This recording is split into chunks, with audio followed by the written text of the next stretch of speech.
Tera menatap cermin, melihat luka di mulutnya yang semakin parah. Di kamar kecil yang sempit ia berbicara pada dirinya sendiri tentang kematian yang sudah diambang pintu.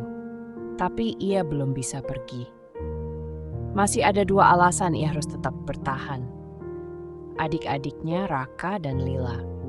Ia mengambil sebuah liontin kecil dari lehernya, benda yang mengingatkannya pada kenangan damai bersama keluarga. Ingatkah kalian saat di taman itu kita berlari seharian, lupa akan semua beban? Dan kita tertawa sampai matahari terbenam. Kak, iya, itu hari paling menyenangkan. Aku ingin kembali ke sana lagi. Tera tersenyum samar. Kekuatan kenangan memberikan sinar baru dalam pandangannya. Kembali di kamar, Tera mengambil selembar kertas bersiap menuangkan semua harapan dan ketakutan yang ada di hatinya. Untuk Raka dan Lila, kehidupan terkadang sangat berat, tapi jangan pernah kehilangan harapan. Tetangga, guru, bahkan teman sekolah, Tera hanya mengira ia sering sariawan. Tapi sebenarnya ia menyembunyikan vonis dokter, kanker mulut stadium akhir. Ia tak sanggup membebani siapapun. Ia memilih diam dan terus bekerja paruh waktu demi beli obat dan makan adik-adiknya. Adik-adik, ayo makan, jangan khawatirkan apapun. Ya, Tera menemukan ketenangan di jalan-jalan sunyi desa tempat ia dibesarkan. Disinilah ia merasa paling dekat dengan kedamaian. Aku akan memperjuangkan hari ini sekuat tenaga. Tidak ada yang bisa menghentikan tekadku. Dalam sunyi malam, Tera menuliskan harapan dan mimpinya, meski tahu waktu tidak banyak berpihak padanya. Terima kasih sudah membawa bahan makanan ini, Bu Asih. Sangat berarti untuk kelompok kita. Tera, semangatmu memberikan banyak inspirasi. Kami selalu ada di sini untuk mendukungmu. Tera mengenang hari kematian ibunya karena kecelakaan dan kepergian ayahnya yang tak pernah pulang sejak itu. Ia, yang baru berusia 16 tahun saat itu, memutuskan jadi satu orang tua, 4 untuk Raka 10 tahun dan Lila 5 tahun. Semua penderitaan dimulai sejak hari itu. Kak Tera, apakah kita masih bisa pergi piknik seperti dulu? Tentu Raka. Mungkin tidak hari ini tapi pasti suatu hari nanti. Kak Tera, lihat gambar bunga ini. Seperti bunga yang ada di foto ibu. Iya, sayang, ibu pasti senang melihat gambar ini. Dengan setiap hari yang berlalu, Tera berharap dapat mewujudkan janji yang ia buat untuk adik-adiknya. Kak Tera, kamu ingat ketika ayah mengajarkan kita membuat pancake? Tentu Raka, kita bisa coba membuatnya lagi bersama seperti waktu itu. Apa ibu suka bunga jenis ini, Kak? Ya Lila, ibu selalu bilang bunga ini bikin dia ingat rumah nenek. Raka diam-diam tahu Tera sering menangis kesakitan tengah malam. Tapi ia pura-pura tidur karena ia tahu kakaknya sedang berjuang. Di dalam hati, Tera berdoa, Tuhan, jangan ambil aku dulu. Biar aku mati nanti asal Raka dan Lila sudah bisa mandiri. Kak, apa kau mau aku buatin teh hangat? Iya, kalau kamu tidak repot. Aku cuma mau lihat kamu tersenyum pagi ini. Raka sibuk di dapur menyeduh teh. Dengan setiap gerakan, ia memasukkan rasa sayang pada kakaknya. Terima kasih Tuhan, untuk satu pagi lagi. Kenapa semua bangun pagi sekali? Kami menjaga kakak. Kamu juga bisa jaga dia sama kami, Lila. Pagi itu ketiganya saling menguatkan, seakan setiap senyuman memberi harapan baru. Kak, aku janji hari ini aku bakal siapin semua kebutuhan, jadi kakak bisa istirahat aja. Kamu memang yang paling perhatian, Raka. Terima kasih ya, aku juga bantu. Aku bisa cuci piring nanti. Tera bingung. Uang hasil mencuci baju hanya cukup untuk beli obat atau beras. Ia memilih beras. Menyeka darah di mulutnya, ia tersenyum pada adik-adiknya sambil berkata, Tera udah sembuh kok, tapi malam itu ia pingsan di dapur. Pagi harinya, Tera terbangun dengan lemah. Suara napasnya terdengar berat. Kak, bangun. Kita khawatir. Kalian gak usah khawatir, kakak akan baik-baik saja. Kakak akan cari cara buat kita semua.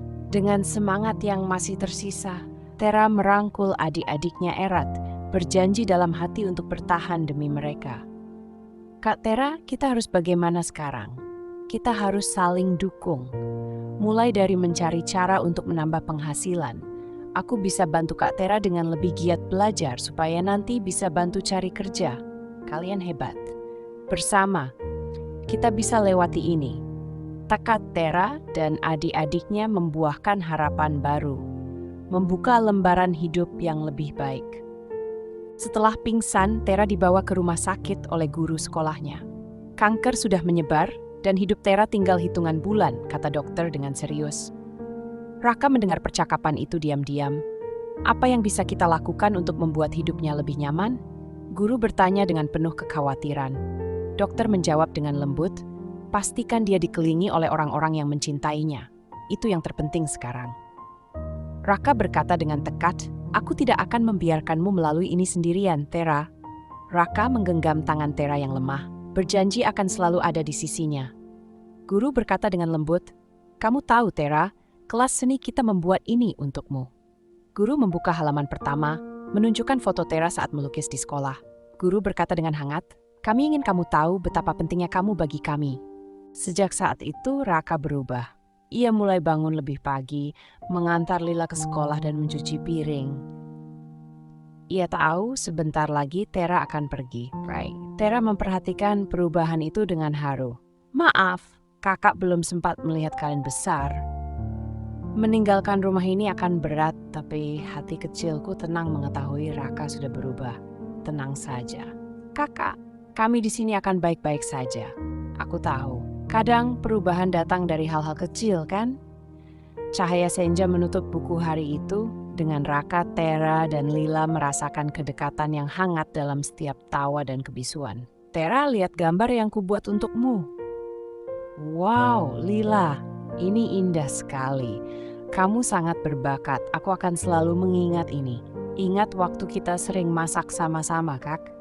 Iya, kau selalu jadi asisten chef terbaikku. Ini juga satu perubahan besar, kan? Perubahan yang manis dan penuh arti. Tiba-tiba, seorang wanita datang ke rumah. Ia adalah sahabat lama almarhumah ibunya. Wanita itu menemukan Tera dari tulisan blog yang diam-diam Raka buat tentang kakaknya. Wanita itu menawarkan bantuan, tapi Tera menolak hingga kejutan datang. Ayah mereka kembali. Ayah? Apa itu benar-benar engkau? Ya Tera, ini aku. Maafkan aku karena telah pergi sekian lama. Mengapa kau pergi tanpa kabar? Kami sangat merindukanmu. Aku tahu sayang, ada hal-hal yang harus kuselesaikan. Tapi sekarang aku di sini dan aku ingin memperbaikinya. Aku sangat bahagia bisa melihat kalian bersama lagi. Mungkin ini adalah takdir. Terima kasih telah membawa ayah kembali. Aku tidak tahu harus berkata apa. Kita punya waktu untuk bicara lebih banyak, tapi mari nikmati momen ini dulu. Dan dalam keheningan ada janji baru yang tercipta, harapan yang kini bersemi kembali. Ayah mereka tak seperti dulu. Ia menangis minta maaf dan ternyata selama ini jadi gelandangan karena stres pasca kematian istrinya. Kini ia ingin menebus semuanya. Tera hanya berkata, aku tak butuh ayah yang sempurna. Aku cuma ingin Raka dan Lila punya rumah yang aman. Aku tahu aku telah mengecewakan kalian, tapi ini kesempatan bagiku untuk menjadi ayah yang lebih baik. Itu semua yang kami inginkan, ayah.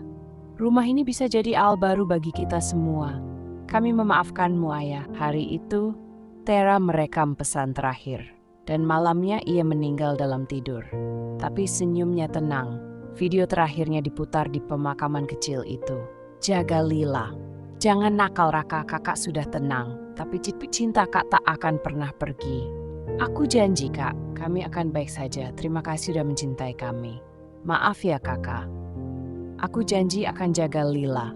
Tera tak pernah pergi. Ia ada di hati kita. Kebaikan dan cintanya terus hidup melalui kita semua. Dan saat senja berakhir, mereka semua tahu. Cinta Tera akan terus bersama mereka selamanya. Ingat waktu kakak Tera mengajari kita masak nasi goreng, aku masih ingat segalanya. Rasanya seperti pelukan setiap kali kita makan. Iya, dan waktu dia tertawa saat aku menjatuhkan panci ke lantai, dia selalu menemukan alasan untuk tertawa.